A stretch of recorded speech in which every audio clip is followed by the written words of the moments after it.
Joshy, a farmer seed saver practicing agroecology from central India and a part of Via Campesina and International Peasants Movement. I'm delivering this opening statement on behalf of the International Planning Committee for Food Sovereignty, a global, autonomous and self-organized platform representing more than 6,000 organizations of small-scale food producers and indigenous peoples. The IPC has been following these negotiations from the very beginning. We recall the role we played by giving a strong contribution to the creation of the treaty itself. Thanks to this long-standing experience, we would like to caution you now, distinguished delegates, that this working group is at a turning point. This week and over the next months, many things could be decided by you all, which can have a strong impact on peasants and indigenous people's rights to their seeds as stated in UN DROP and UN DRIP, and in the treaty itself. This impact will reverberate on the future of agricultural biodiversity, of all food systems, the people who live and thrive within them, and finally for food security. As right holders, stewards of biodiversity, and as the very people which this treaty should be built around, we find ourselves in an uncomfortable position. We see the treaty on the brink of becoming the main global tool for biopiracy which ever existed, betraying peasant and indigenous peoples instead of fulfilling its original scope and objectives. We see proposals on the table for a huge expansion of the biodiversity freely available to industry and research, which are working together since long time in extracting peasant knowledges through DSI and getting patents out of this work.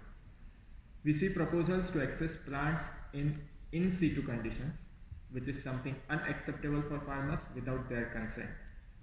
You don't usually get in people's houses without invitation or permission. The risk of seed grabbing must be countered by all means. We urge this group to request the governing body to adopt a deliberation interpreting Article 12(3)(d) of the treaty in a manner appropriate to subscription so that DSI contained in the MLS PGRFA is not patentable.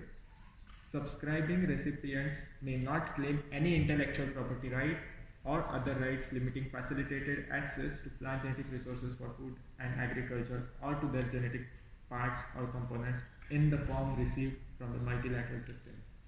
We keep repeating that DSI are the main tool for the potential privatization of all PGRFA grown on the planet by extending the scope of the IPRs held by a few multinationals to all present or traditional seeds containing DSI covered by these IPRs. We also ask for the agenda for this meeting to take into consideration the work in the CBD and opening a discussion on current developments in the CBD before tackling the subject of SMTA. The treaty needs to prepare for what the next CBD Conference of Parties may decide in terms of benefit sharing. But we urge governments, particularly those from the global south, not to entertain the false hopes that they can force industry to pay its fair share without closing the biggest loophole in the treaty. If you do not act to stop patents on DSI, benefit sharing will become at best an unacceptable arms that companies will pay in exchange for the ultimate pass for the privatization of biodiversity. We, the people who should receive those contributions, would like to be crystal clear. We don't want that money. We want you to stand with us and defend the treaty.